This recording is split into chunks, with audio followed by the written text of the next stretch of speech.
But they've also raised more questions about who Fred was and how he ended up cooking in the trenches.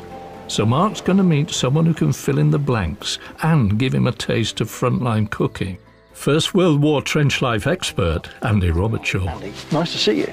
Who's built something rather unexpected in the field near his house. What the deuce is that?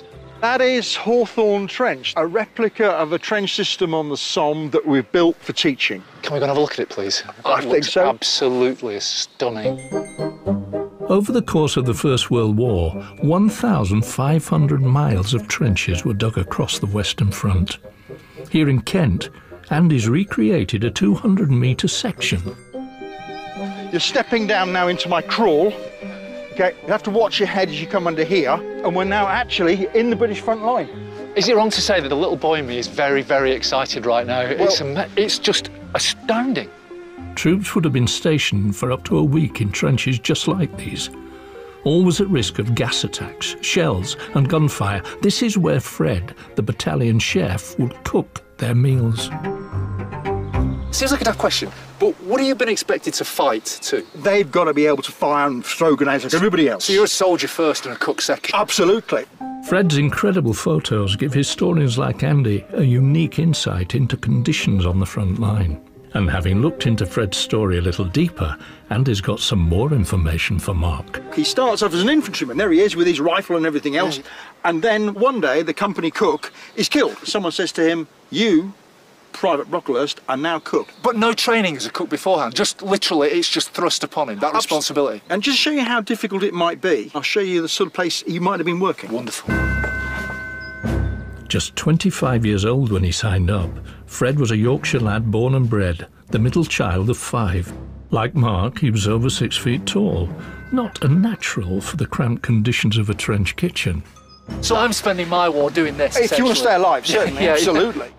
Fred survived some of the front line's deadliest battles in just his first year of service, but he was still woefully unprepared for being suddenly thrust into the role of battalion chef.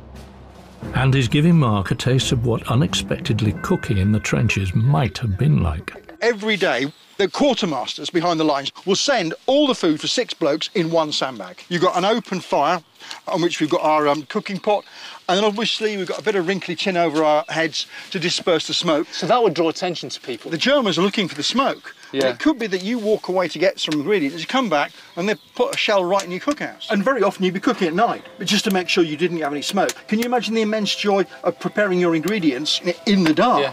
The British Army aimed to feed each soldier 4,600 calories a day, almost double the recommended daily amount for an adult man nowadays, and much more than many of them would have got at home.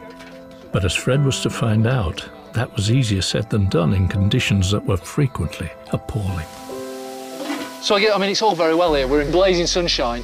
When it's chucking it down, and you're trying to do this, you've got explosions, rats, dead bodies, bullets, the possibility of being blown up because you've got smoke coming out of it, and meanwhile, he's trying to focus on getting the corned beef in the pot. And it could be that if the enemy attack, you've got to abandon that, mate, come and help us, we've got to shoot the enemy. Yeah. And like you just said, the guy before he's been killed. Yeah. You know, so it's not, you know, he's not won the golden ticket, has he? Absolutely, far from it.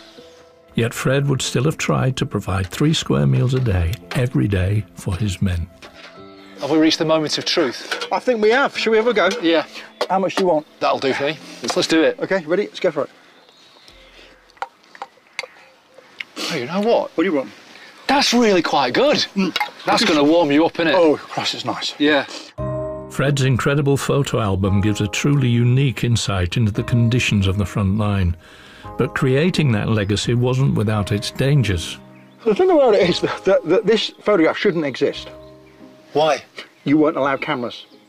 Soldiers weren't allowed to have cameras. Wow, he's in a real trench, having a photo taken by his mate, let alone, you know, get into trouble. He could end up dead taking that. So this has obviously blown my mind. You get a sense of the intimacy, the cramped conditions, but also that this cook, this guy, this handsome devil, was risking his life to give food to his mates.